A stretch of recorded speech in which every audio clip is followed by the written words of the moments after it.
ಇಲ್ಲ ಎಂದು ನಿಮಗೆ ಅನಿಸುತ್ತಿದೆಯೇ? ಎಲ್ಲರೂ ನಿಮ್ಮನ್ನು ಕಿರಿಯರೆಂದು ನಡೆಸಿಕೊಳ್ಳುತ್ತಿದ್ದಾರೆ ಎಂದು ಅನಿಸುತ್ತಿದೆಯೇ?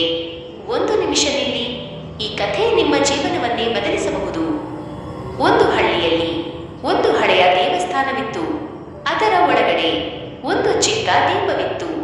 ಅದು ಪ್ರತಿದಿನ ಬೆಳಗುತ್ತಿತ್ತು. ಆದರೆ ದೊಡ್ಡ ದೊಡ್ಡ ವಿದ್ಯುತ್ ದೀಪಗಳು ಬಂದಾಗ ಎಲ್ಲರೂ ಆ ದೀಪವನ್ನು ನೋಡಿ ನಕ್ಕರು.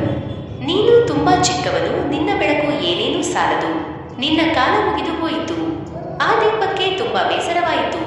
ಒಂದು ದಿನ ಅದು ಉರಿಯುವುದನ್ನೇ ನಿಲ್ಲಿಸಿತು. ಆ ರಾತ್ರಿ ಹಠಾತ್ತನೆ ವಿದ್ಯುತ್ ಸಂಪರ್ಕ ಕಡಿತಗೊಂಡಿತು. ಪವರ್ ಕಟ್, ಎಲ್ಲೆಡೆ ಕತ್ತಲು ಆವರಿಸಿತು. ಜನರು ಭಯಪಟ್ಟರು. ಆಗ ಅವರು ಮತ್ತೆ ಆ ಚಿಕ್ಕ ದೀಪವನ್ನು ಹಚ್ಚಿದರು. ಆ ಒಂದು ಸಣ್ಣ ದೀಪ ಇಡೀ ದೇಗುಲವನ್ನೇ ಬೆಳಗಿಸಿತು. ಆಗ ಎಲ್ಲರಿಗೂ ಅರ್ಥವಾಯಿತು, ಒಂದು ಸಣ್ಣ ದೀಪವೂ ಸಹ ಕತ್ತಲೆಯನ್ನು ಓಡಿಸಬಲ್ಲದು. ಜನರು ನಿಮ್ಮನ್ನು ನೋಡಿ ನಕ್ಕರೂ ಚಿಂತೆಯಿಲ್ಲ. ಜನರು ನಿಮ್ಮನ್ನು ಕೀಳಾಗಿ ಕಂಡರೂ ಪರವಾಗಿಲ್ಲ. ನಿಮ್ಮ ಒಳಗಿನ ಬೆಳಕನ್ನು ಆರಿಸಬೇಡಿ. ಒಂದು ದಿನ ಖಂಡಿತ ನಿಮ್ಮ ಸಮಯ ಬರುತ್ತದೆ. ಅಂದು ಯಾರು ನಿಮ್ಮನ್ನು ನೋಡಿ ನಕ್ಕಿದ್ದರೋ ಅವರೇ ನಿಮ್ಮನ್ನು ಹುಡುಕಿಕೊಂಡು ಬರುತ್ತಾರೆ.